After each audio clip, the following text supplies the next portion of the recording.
নমস্কার বন্ধুরা, আমি অপূর্ব এবং আপনারা দেখছেন এনআইএস নিউজ। তো এর আগে আমরা ডিএ কেসের যে আপডেট সেটি দিয়েছিলাম।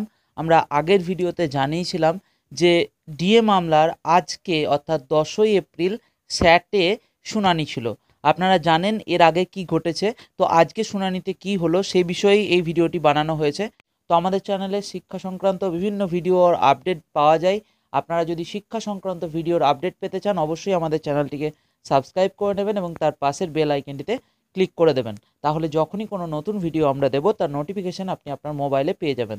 তো চলুন আজকে ডিএ মামলার ব্যাপারে আমি কিছু কথা বলে নিই। সেটি হলো, এর আগেই আমরা জানিয়েছিলাম যে রাজ্য সরকারের যে রিভিউ পিটিশন সেটি হাইকোর্ট খারিজ করে এবং সেই মামলাটির সিদ্ধান্তের জন্য ডিএ যারা রাজ্য সরকারি কর্মচারী রয়েছেন তাদের কেন্দ্রীয় হারে ডিএ পাবেন কিনা, অথবা যারা রাজ্যের বাইরে রাজ্য সরকারি কর্মচারী কর্মরত রয়েছেন তাদের ডিএ কেন্দ্রীয় হারেই থাকবে কিনা, এই বিষয়গুলো কিন্তু নির্বাচনের জন্য বা এই বিষয়ে সিদ্ধান্ত নেওয়ার জন্য স্যাটেই মামলাটিকে ফেরত পাঠায় হাইকোর্ট।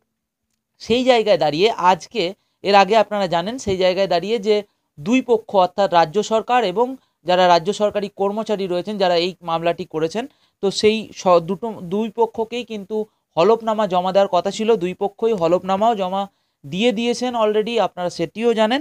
আজকে শুনানি ছিল এবং সেই ডেট আবারও একটি ডেট বাড়ানো হয়েছে এবং আগামী 25 এপ্রিল নতুন ডেট ধার্য করা হয়েছে। তো এখন মনে করা হচ্ছে স্যাট সেই দিন হয়তো একটা রায় দেবে, সেটা রাজ্য সরকারের পক্ষে হোক অথবা রাজ্য সরকারি কর্মচারীর পক্ষে হোক। তবে যদি রাজ্য সরকারি কর্মচারীদের পক্ষে রায় না যায় তাহলে তারা অবশ্যই হাইকোর্ট বা সুপ্রিম কোর্টে আবারও কিন্তু মামলাটিকে নিয়ে যেতে পারবে। তো এখন দেখার বিষয় যে 25 এপ্রিল কী হচ্ছে, আমাদের চোখ অবশ্যই থাকবে সেদিকে। আমাদের চ্যানেলের সঙ্গে থেকে যান, অবশ্যই সেই বিষয়ে আমরা আপডেট সেই দিন দিয়ে দেব। তো এই ভিডিওতে এই পর্যন্তই, আবারও দেখা হবে নতুন কোনো ভিডিওতে। ততক্ষণ ভালো থাকবেন, সুস্থ থাকবেন।